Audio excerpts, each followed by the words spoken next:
All right, so my name is Russ Aceto. I'm the Fairbanks House Counselor. Welcome. I understand that there's a live stream for this event, so there's likely a lot of people not here, which is kind of why I want to kind of talk about this little tag at the beginning. We are recording this session. It will be posted to the Direction Center website. Our friend Gary Lambert is going to take the audio off of this, and if you aren't aware, the Direction Center posts some school counselor podcasts on a lot of different topics. We did it for probably 3/4 of the year last year. We're starting this year with this event, and there's also some links on the Direction Center website for college rep visits, and if you scroll down, calendar of events for students to attend these during C3 are listed on the website. So that's the start of the presentation, but I would like to have the Direction Center crew introduce themselves to you all. Good morning, my name is Jen Bickelhees and I'm the Nichols House Counselor. Good morning, my name is Susie Moakley and I'm one of the school counselors in the Direction Center. Good morning, everyone. My name is Naomi Williams. I'm one of the Chittenden House counselors. I work with the first half of the alphabet in Chittenden House, and then Sarah O'Hare Hughes works with the second half of the alphabet. Good morning, everyone. My name is Gavin Fonsolidis, and I'm the Snelling House School Counselor. Welcome. And good morning. I'm Ryan Hoffman. I'm the Director of School Counseling here at CBU. Thank you. Okay, I think we're going to go ahead and get started. You are? I already said. Oh, you did? Okay. Yes. I was sleeping for a minute. Sometimes I do forget, so I do appreciate the reminder. We are going to go over our PowerPoint presentation here, and then we will leave time for questions at the end. But we do have a hard stop time because we do have a class that begins at 8:45 in here, so a few minutes before that. If there are continued questions after that, people can reach out to your school counselor, and we're happy to have a conversation or answer whatever questions you might have at that time. Okay, so just a quick overview of what we're going to talk about today. Expectations for the seniors themselves. What are the pieces that are their jobs in this process? Our role as the school counselors to support all of our students. Your job as parents to supporting your students and how you can assist in this process. And then, like I said, we will have time for questions at the end. As Russ said, we will post the link to this on our CBU Direction Center website. So if there are things that you hear today and then you forget, but you remember you want to come back to it, we will post this. In addition, we have something called the college checklist that we as counselors go through with each of our students when we meet with them to have our senior meetings. And if you as a parent or a student would like to see that prior to your meeting, it will also be posted on our CBU Direction Center website in the next day or two. I just assume we're so good people are going to go back and watch it again. Well, that too. Yeah, absolutely. Okay, so some general updates. For anyone in the room who has had other seniors who've gone through this process in the last couple of years, you know that things have been evolving and changing, and so we wanted to just point out a couple of those pieces. So all of our current seniors started high school during the hybrid year, and so with that, there are some things that look a little bit different on your transcript and/or that students might feel from that hybrid year might not have been the best and strongest academic years for them. And so we want to make sure that students and parents understand that colleges are well aware of this, and they have been working really closely with schools and school counselors to understand what those changes are and not let anything be a problem or impact a student negatively in the application process due to the COVID piece. Standardized testing, this is huge. There are some positives that came out of COVID, which one would be that many schools have continued to be test optional. When COVID hit and students weren't able to take the tests, schools had to become test optional. And then they started doing more research and found that those tests are actually not the best indicator of a student's future success in college. And so with that, most schools have still remained test optional for your class. Some are going to be test optional forever, some just for another couple of years as they gather information, but so far all the information that we have been finding and hearing from college admissions representatives is that that test optional piece is not hurting students, it's actually helping students. And so we'll talk a little bit more about tests later, but ultimately it is absolutely okay to not submit test scores. And we can also talk about that more specifically with students, so that if you want to talk through your test scores to determine if it would be helpful to submit them, we are more than happy to have that conversation. There's also a website that you can check out called fairtest.org that Russ is going to take us to right now. And if he clicks on that test optional yellow box right there, it's going to give you the list of all of the schools that are currently test optional. You can also find this on the school's admissions websites, but this is a great resource that literally has every college that is reporting that they are test optional on it. And there's this really cool series of videos that Bates College has put out. We'll watch another one in a second, but I'm going to show this one about test optional. There's also, shocker and plug, a really cool school counselor podcast about test optional where Susie and I talked with Middlebury, Dartmouth, UVM. We talked to a lot of schools about their test optional policies, what they have found over the last couple of years, and what it portends for the future. The summer I probably answered every day.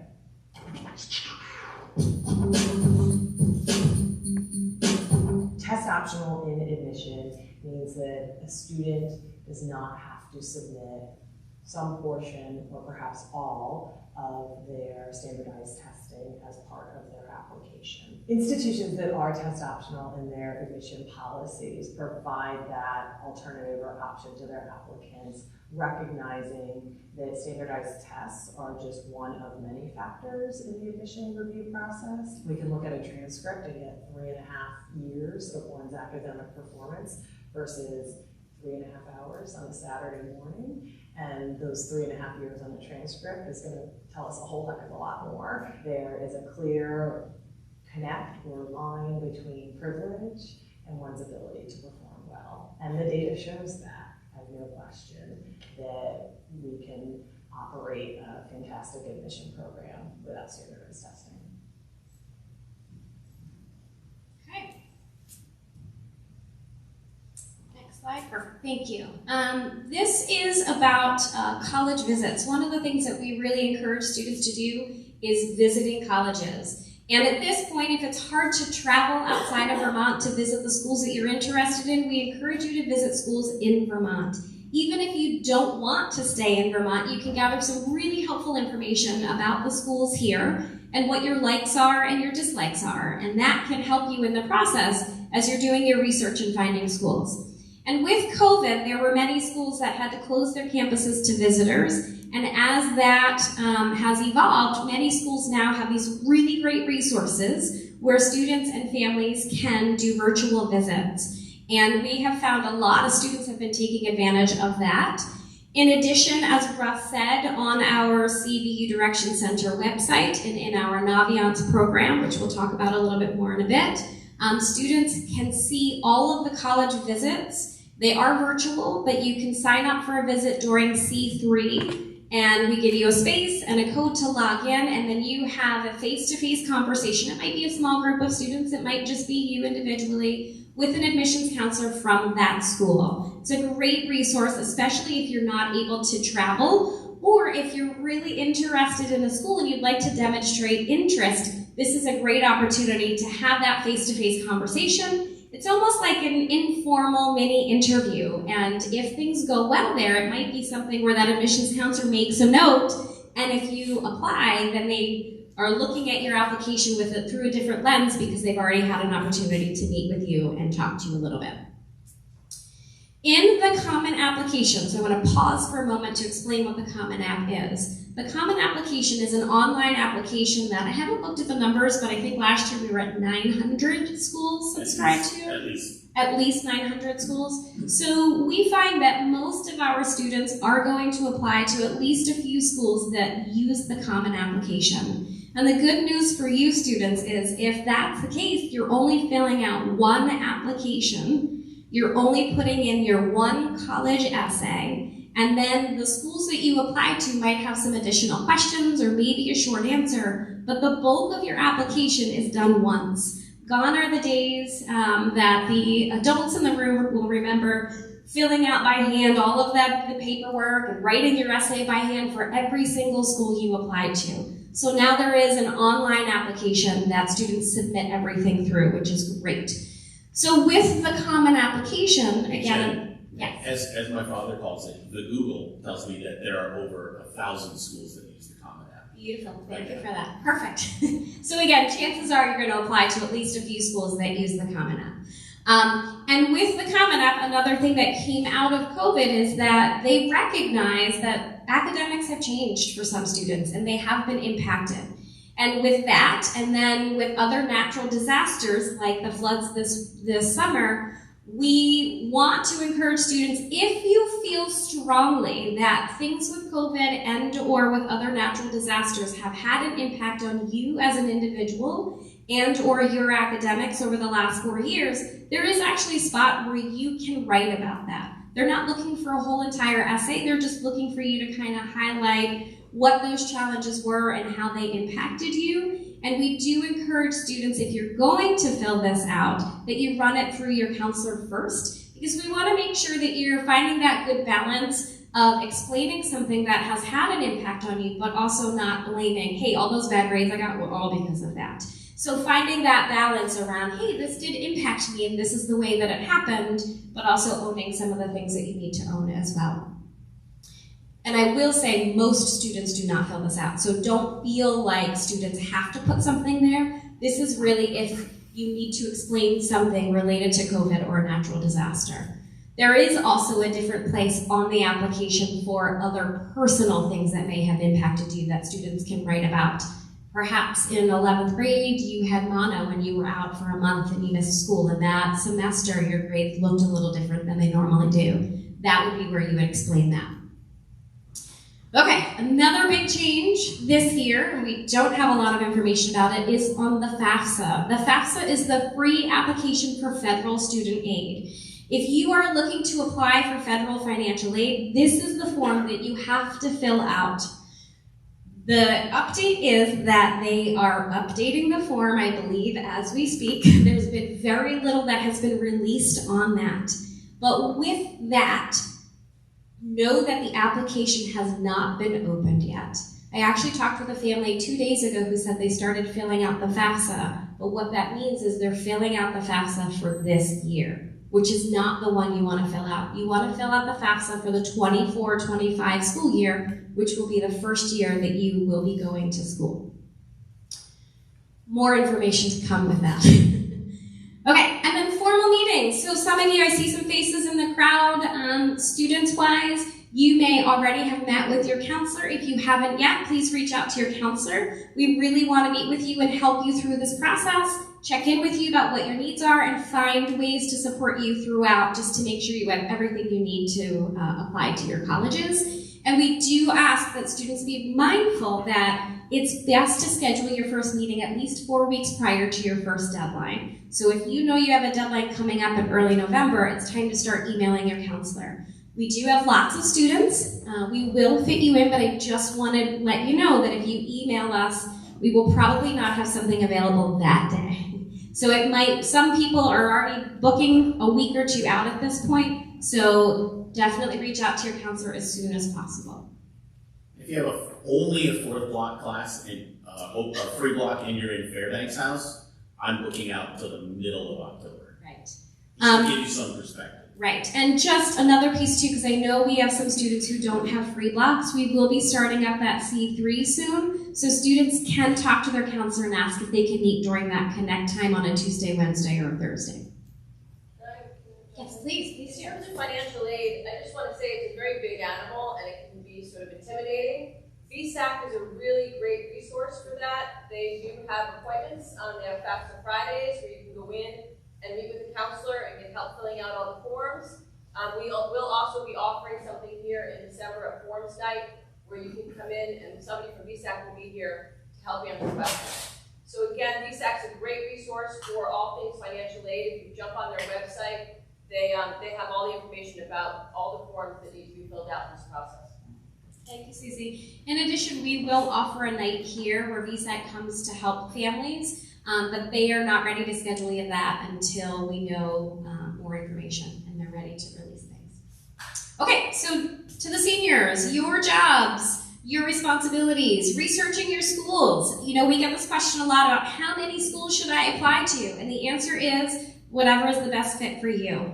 You want to make sure that there is at least a safety or two on your list. That means your GPA is above the average of the GPA of last year's accepted class. So you can Google the first year of accepted students at any school, and usually you can find that profile and it will give you a range of what that GPA is. And so that's the best indicator.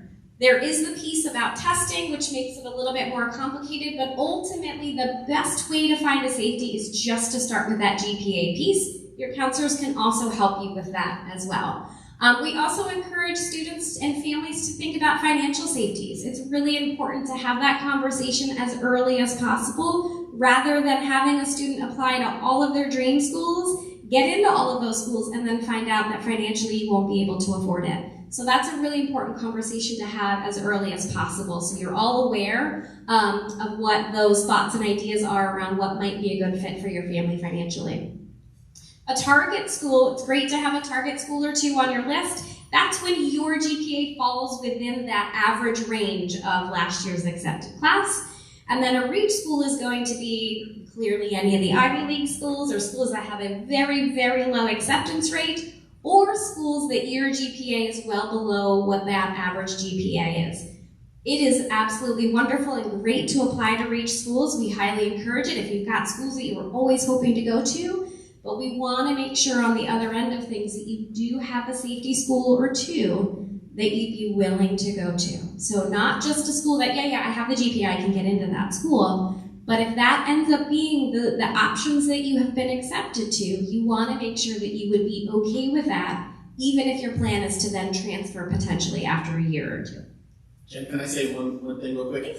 I just want to make sure everybody also knows that a lot of this work started last year in writing composition classes. All of the school counselors went into the writing composition classes and introduced students to a piece of software, which we'll talk about in a little bit, called Naviance. Naviance is a great way to search for schools that match your specific needs. We can kind of begin to compare students in more of an apples to apples way, because you're comparing CVU students who've graduated and applied to schools and been accepted, as opposed to looking at things like College Board, where you're looking at national numbers instead of CVU specific numbers. So this isn't this. I don't want you to think that this. Why are we starting this conversation now? It actually started last year. Thank you, Russ. Okay, requirements. Very, very important. Before you submit your application, it is your job as a student to check each school's website. You can easily Google the name of the college and then application requirements, and it will tell you all of the pieces that need to be submitted. If any of those pieces are not submitted, your application will be considered incomplete, and if you don't get those in by a certain deadline, they will not review your application. So it's very important that this is your responsibility. This is not your counselors to tell you or your parents to do the looking, although maybe parents might help. But ultimately, you need to know, do I need a resume? Do I need a portfolio? Do I need letters of recommendation? Are tests required at this school? So going through that whole piece and making sure that you are submitting everything. We also, we're going to talk about essays, I believe is on the next page, but one of the things on the Common App is there is sometimes an additional writing supplement that a college wants, and it might actually be a separate submission. So if you submit your application, but not go in and submit that essay, your application will be incomplete. So again, just make sure you are going through that list and making sure that you are getting all of those things submitted in a timely manner. Some of the schools have requirements by program, so although you don't have to submit an SAT for a university, if you're going into nursing at that university, you will need to submit an SAT score. So just make sure you drill down. If you're applying to engineering, nursing, some of those programs that have specific requirements. Thanks, Susie. Programs. It's very important to make sure that if you have ideas of what you want to study in college, you want to make sure that they have those before you apply. A couple of years ago, I had a student who had a nice long list of colleges, and then in the middle of the process, they were getting ready to apply, and they realized that a couple of the schools didn't have their major. And so that's an important thing to do in that research phase as well. Deadlines, very, very important, including those financial aid deadlines. So with the FAFSA not being ready, the financial aid deadline is going to likely be pushed back a little bit, which will delay students getting their financial aid package, at least if you're applying early. But I imagine the schools are going to be working as fast as they can once that all starts to happen to be able to give students financial aid packages. But ultimately, deadlines are so very important. If midnight passes on the due date of your application, many schools, not all, but many schools will not consider your application for that early deadline if you're applying early. They might say, hey, you missed the deadline, we'll take your application, but we will review it during the regular decision, which might be in January or February at that point. So another piece that I think is important is that you not only go by what Naviance says as a deadline. Check the school's website. Go through that list, the checklist, all the things that are required, and all the due dates. You might not see the financial aid information on that list of application requirements, but then it would be important to go to the actual financial aid website to see what their deadlines are, to see if they require any other forms, because there is also something called a CSS profile, which is generally an application for financial aid that private schools use. You can use both the FAFSA and the CSS profile, but those deadlines, if students are applying early, might be on the earlier end. So it's important to know what those deadlines are. And then letters of recommendation. Lots to say about letters of recommendation, but the quick end of it is that schools have their own requirements. Some schools might require 2 teacher letters and something called a counselor letter. Counselor letter can come from any of us. Sometimes comes from advisor or an administrator if a student has worked really closely with them through a committee or a club. It's the letter that's more personal versus the academic letters that come from teachers. Students can take the approach of, hey, I'm going to get all 3 of those just so I'm safe and I know I'm going to have everything that I might need. Or some students will look at all of the schools, check their requirements, and if they only need 1 letter, then they only need to ask for that 1 letter. We do encourage, or we ask actually, that you ask people in person. Make it personal. They're taking their private time, their personal time to write your letter outside of school hours. So please make sure you approach them. Hey, I really enjoyed your class. I thought we made a good connection. I worked really hard. I was wondering if you'd be willing to write me a letter. Once that teacher says yes, then your follow-up should be, how can I help you? Do you have a form you want me to fill out? Is there anything I can do to provide you with some information that might be helpful? Lots of teachers and counselors do have some forms that we do ask people to complete, so we can highlight the things that are important to you in your letter. So when Jen says approach them, I really want to reiterate that doesn't mean as you pass each other in the hall, ask. It really means find some time to meet with that teacher. Take 5 minutes out of each of your days. Maybe send them an email asking if you can meet for 5 minutes. You have a question for them, but really take the time to make it a personal, face-to-face request. Okay, continuing. So Naviance, we've mentioned that a couple of times. Naviance is the software that we use here at CVU through the college application process. We did introduce it in writing comp and practical writing classes last year, so many of our seniors have been exposed to it. If you haven't been, that's something that we'll work on with you during your senior meeting. Parents can also get access to the account as well. If you'd like to get in, you can work with your student and use their login, or you can ask your school counselor and we can provide parents with their own login.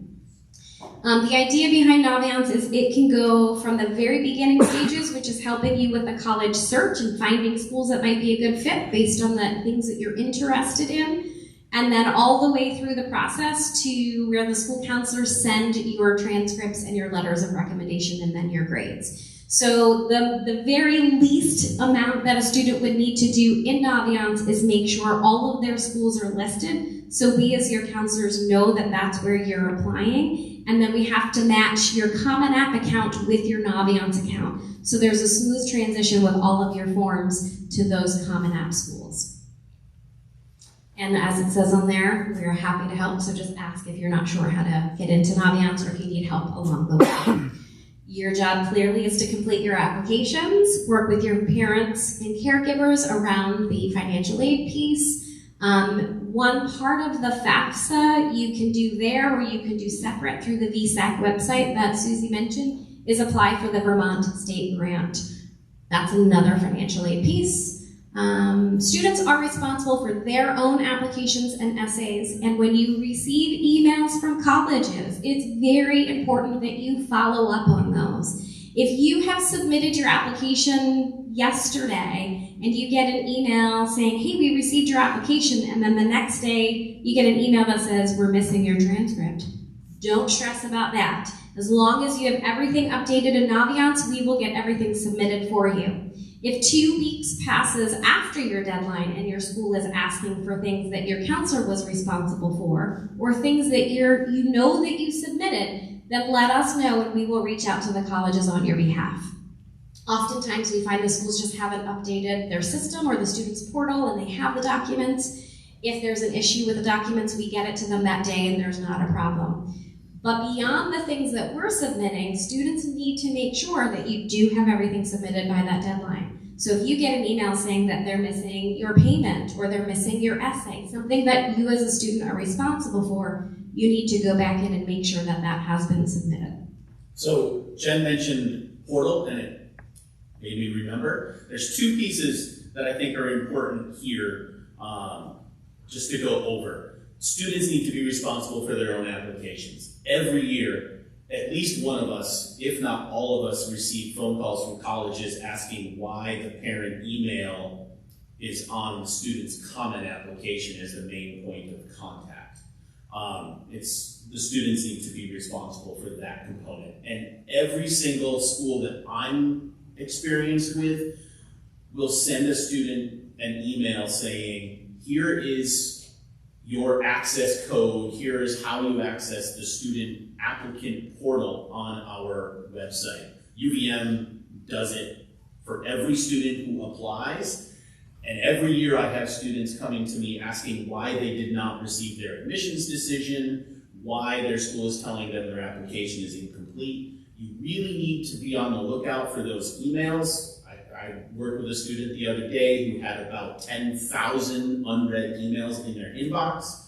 This is a period of time where I know we don't like emails, but emails are so important because schools are sending you these communications, and if you don't create that student applicant portal, you're gonna miss notifications that documents are missing. You're gonna miss potential important documents or things that you need to upload that are presented to you through the portal. I've seen colleges propose or request essays unique to their school that aren't in the Common App, but come through in the application portal.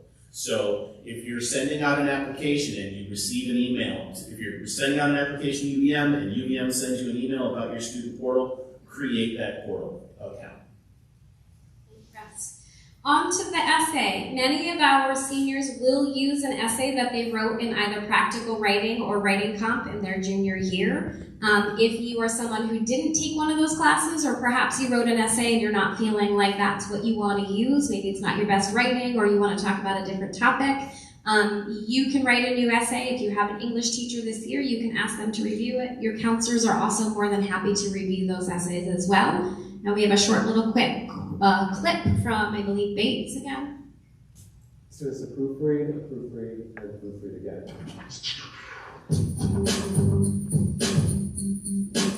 College application and essay is not an assignment in terms of choosing the most bizarre or the most interesting topic. It's more an exercise in terms of how you think, how you write, and how you express yourself in 650 words or less. I've been doing this for 20 years, and every single year I photocopy my favorite essays. And if you read any of them, you'll soon learn that all of them are usually about nothing. They're just a moment in someone's ordinary life that they're sharing with me that I can't find anywhere else in the application. But if you can take it out of my office and into your life in 5 minutes, I would consider that a successful essay. So try to find an essay topic that really resonates with you and lets your personality come through and lets your voice shine through as well. So one of the things I tell my students is the common application and a lot of the other application components are like the outline in a coloring book. They're very black and white components of who you are. The classes you took, the grades you earned, you can infer a little bit, but the essay really is the student's opportunity to color in that portrait. So it's an important part of the process. Proofread, proofread, and proofread, but don't over polish it so that it becomes somebody else's piece of work. Okay, and then the last piece for students is making sure to balance your academics and life outside of CBU. For students who are applying early, to college, like a October or a November deadline, maybe even December deadline, all of your colleges will see your Q1 grades prior to making an admissions decision. So first quarter is very important. But then beyond that, students need to keep up those grades and work really hard, because all colleges will also, even if you get accepted for that early application, they will want to see your mid-year grades. I have received phone calls from college admissions counselors in the past who have said, hey, we accepted that student and now their grades are going down. We're going to be letting them know that if they don't pull those grades up, that we might reconsider. Now, we're not just talking from like an A to a B. We're talking students who might really have a dip in their academics. So I don't say that to worry people. I just say try to work as hard as you can throughout the whole year. In addition, it's also important to know that all of your colleges will ask, wherever you end up going, they will ask for a final transcript. So it's very important that your classes represented on your transcript when you apply are all the classes that you successfully complete at the end of the year and that you do well in them. We had a student years ago, actually we have a couple here and there, who will ask to drop a class second semester and not inform their colleges. And the colleges then, when they get that final transcript, say, hey, wait a second, where's that chemistry class? Or where's that business class that was on there? We accepted you with all of these courses, and now that's not on there, and you need to find a way to take that class over the summer so that you can then come in the fall. What we encourage students to do for second semester is if you want to drop a class, you just need to consult with all of the schools that you apply to. And that way you're getting permission from them. Yes, that's fine, drop it, it won't impact you. Or they will be honest with you and say, actually, no, you really should take that class. Or they would tell you that they would not recommend that you drop that class if they're concerned about it. Okay, counselor role. Our job, we meet with students individually, we formulate a plan, we offer support, and that support can vary from student to student. I have a student who came in yesterday who has pretty much done her whole entire application. She's got her letters all set, she has her essays, she's ready to submit. Now, she did a lot of work on it last year and then over the summer, but she's ready. So we have one meeting together, we reviewed everything. We're gonna have one more meeting where I look over her application, and she's going to submit, and she will probably mostly be done at that point and not need a lot of help from us. But we also have students on the flip side who need help and might need to meet on a more regular basis. They might want to work on their applications with us. They might want to run ideas about an essay by us. They might need a little bit more support throughout this process. And what we want to make sure you all know is that we will support you throughout this process, no matter where you are and no matter how much help you might need. We will still have students who come see us in the next couple of months who say, I'm not really sure what I want to do for my life after high school, but can we talk about what those options are and what that might mean for me? So again, whatever students' needs are, we will meet you right where you are and provide whatever you might need. We do write letters of recommendation for students if they want or they are required for colleges. But as I mentioned earlier, that counselor letter can also come from an advisor or potentially an administrator. If a student has a better relationship with someone and they want them to write that letter, that's okay. They just need to let us know, because it is our job to submit all of the letters of recommendation to the colleges. So that's a big piece of our job also, is owning those letters and making sure we know who they're coming from, we know when they're coming in, and we're making sure they get submitted on time to complete the application. As I mentioned earlier, we're more than happy to review essays, and we submit students' initial transcripts, which we want to make sure you all recognize it is your job as a student to make sure before we submit your application that it's accurate.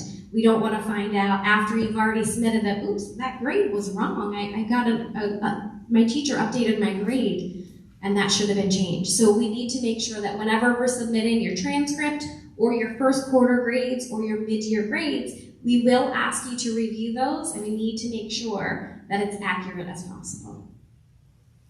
Parents' role, supporting your students.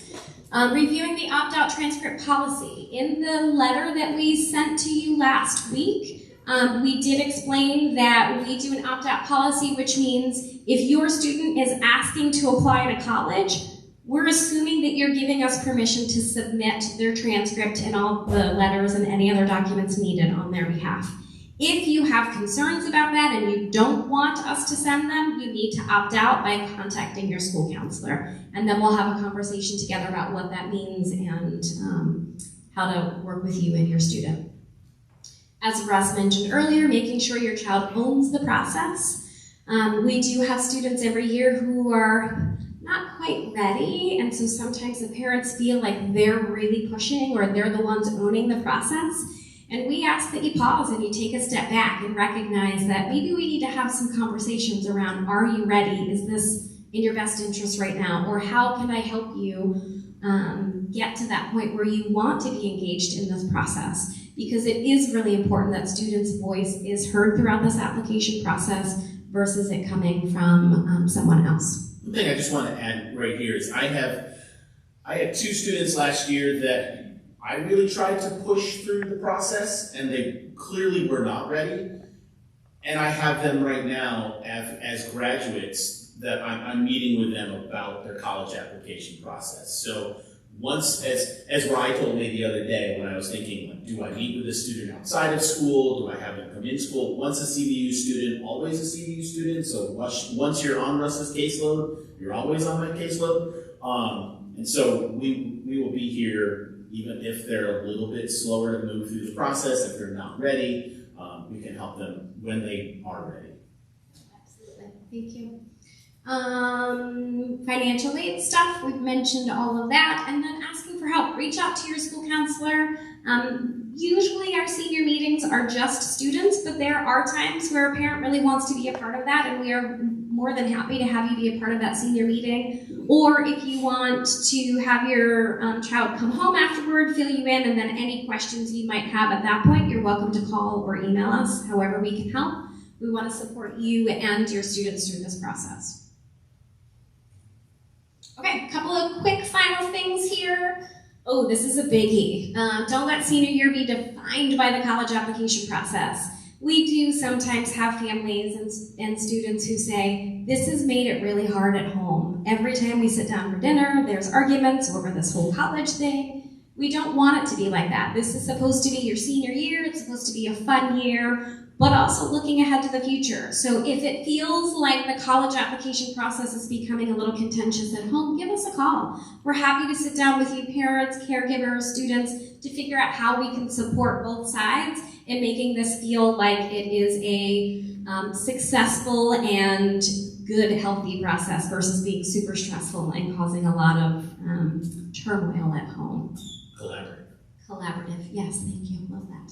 Asking questions, please don't be afraid to ask for help. We are here to help. There are no stupid questions. Even though we might have gotten the question a couple of times, that means that people need those answers. So we will do whatever we can to put information out there. But if it's your question, we want to make sure that you get it answered. So feel free to reach out anytime.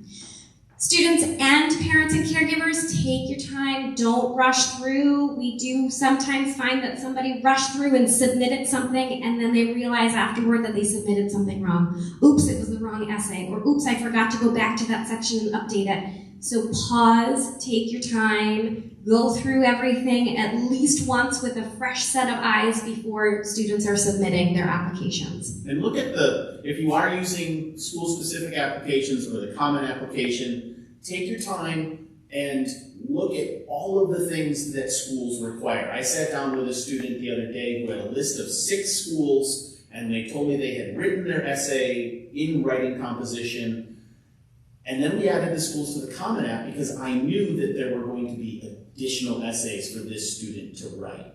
And I told the student, I'm doing this now so that you don't get to October 30th and find you have 1,800 words to write in the next 2 hours in order for you to be able to submit your applications. So just parse this process out from now until November 1st or whatever your first deadline is. Meet with your school counselor. Figure out what are all of the pieces that you need, because if you take your time, it'll all get done, and it will get done well, and you'll have lists of schools that have given you positive results to choose from.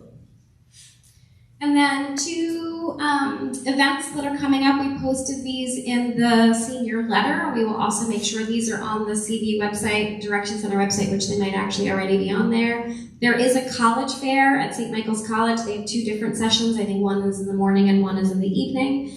This is where students can go and talk with admissions reps from all around the country. There is a posting, I think we actually even included a link to it, or you can find it online with all of the schools that will be attending that college fair. It's a great opportunity to have some, again, small informal conversations to learn about the colleges, or maybe have that informal like mini interview where they're maybe writing your name down, and if you apply to that school, they're remembering that they had that individual conversation with you. And then we also have the high school planning and career presentation. It's a really fantastic presentation that Susie and Gavin have been doing the last few years, which is really helping students and families look ahead to all of the possible options that might be in the future for them.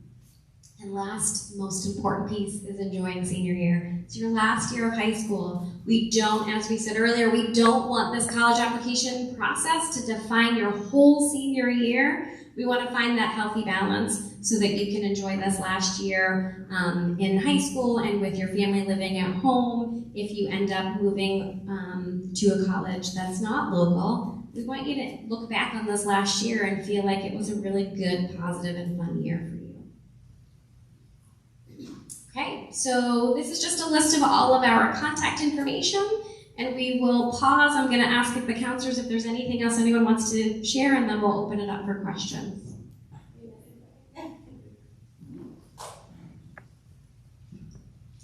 So I just wanted to say one other thing that Jen and Russ won't say, but I will, which is just asking for patience and consideration when it comes to emails and outreach from parents and students and guardians.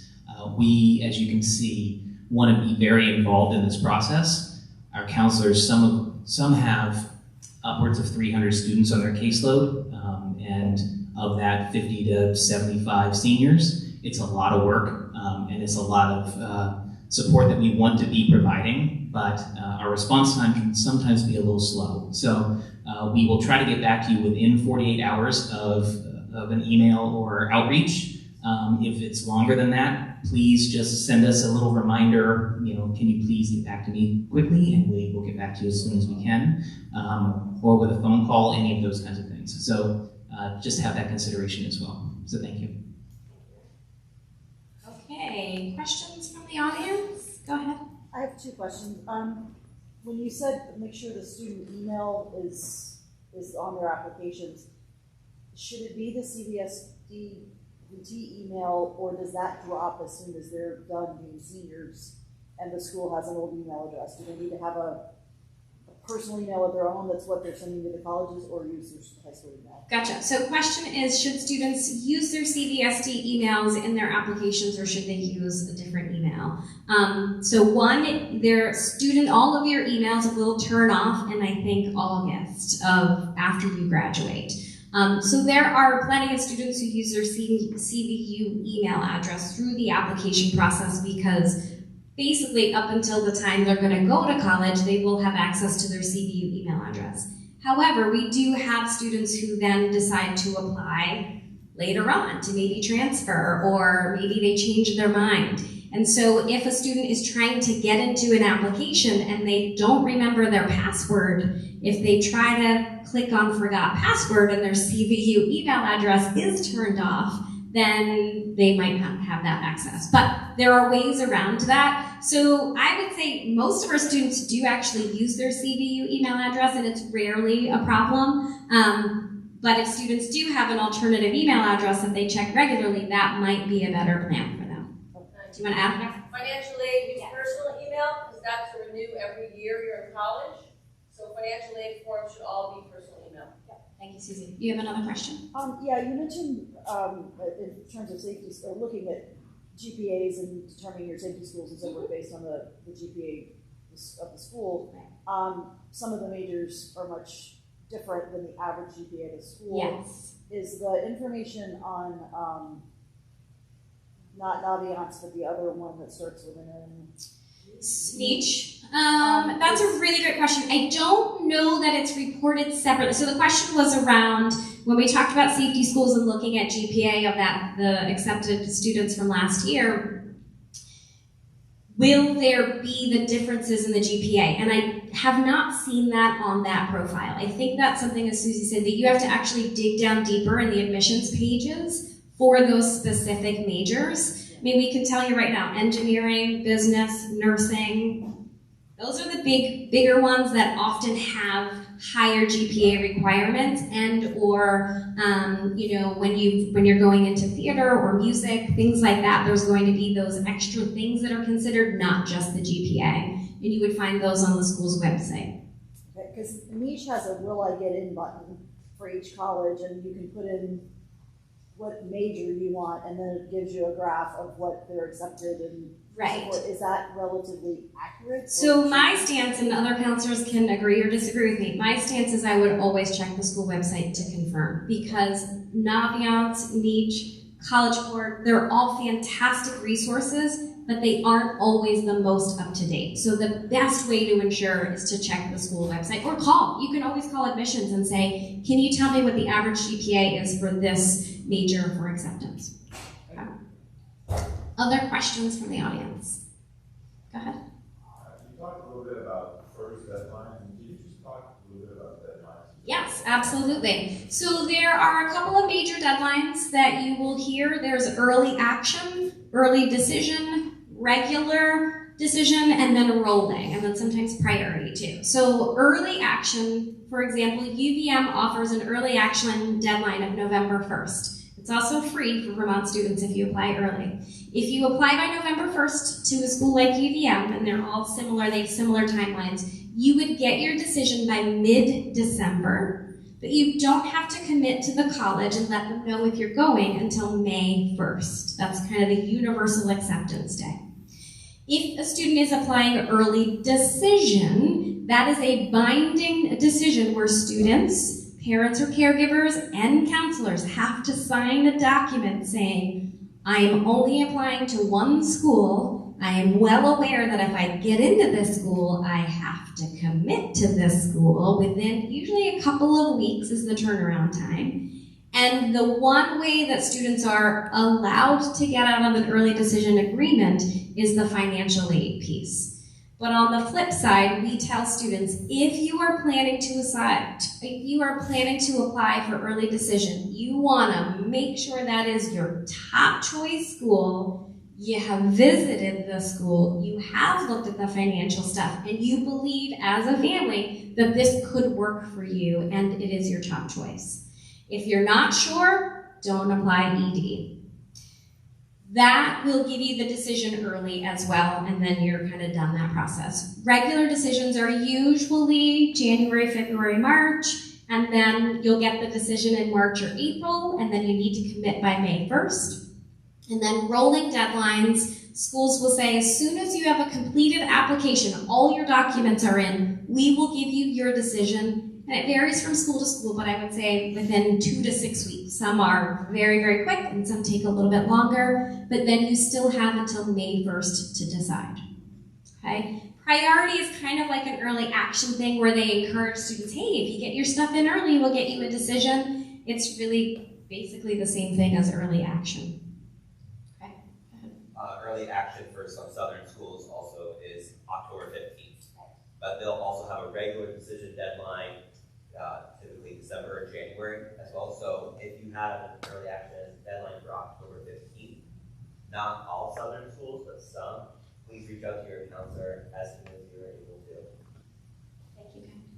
Other questions? Go ahead. If you apply to a school early decision and you get in, how do you rescind your applications to other schools? Great question. So if you get in for early decision and you're committing to that school, how do you rescind your applications from the other schools? You can send an email to the admissions, or you can also just give them a call. That's something we're more than happy to help you with as well. Okay. Other questions? Go ahead. So does that mean that you can apply to several schools early decision? No, good clarification. Thank you for that. So students can only apply to one school under the early decision agreement. However, you can, for most schools, and you need to look at the fine print on the school's website, most schools will allow you to apply early action to other schools. So if I want to apply to UVM's a little confusing because they offer both early action and early decision. But let's say I apply to UVM through the early decision deadline, and then I want to apply to St. Mike's in Champlain, and I can do early action. Well, Champlain doesn't have early action, bad example. But if I want to, I can. And then if I get into that early decision school, then I would contact the other schools that I applied to early and say, I'd like to rescind my application. If you don't get into that early decision school, then you still have those other schools that you will get those decisions from, and you'll have till May to decide. Okay. Other questions? Go ahead. Where does a student or parent find the student's weighted GPA? We don't actually have a weighted GPA. Our GPA is unweighted, but that actually brings up a really good point, which is that all colleges have their own system for how they calculate GPA to make sure all students are on an even playing field. So if our students are competing against students who do get weight for all their AP courses, colleges want to make sure that's fair. They're not giving those students more priority over students who are coming from a school who has an unweighted GPA. And for some schools, it might be giving weight to certain classes. It might also be the opposite, that they take weight away from those other classes. It could also be for some schools that they're only looking at core academics and they don't give credit for the elective credits. So they have their own system for calculating GPA at the schools. Okay. So where is the GPA? The GPA is located in Navient, or counselors have access to it and we can help students. Okay? So that was the bell, sorry. Oh, that's the first bell. So I know there was at least one more question, and there might be some questions from our YouTube people. So what we'll do is, if there's someone who has a question right now, we're happy to step out of here and answer a question, or like I said earlier, please feel free to contact us, email, phone call. And for people who are on YouTube, thank you for joining us. Thank you all for coming in today. Please don't hesitate to reach out if you have any questions at any point.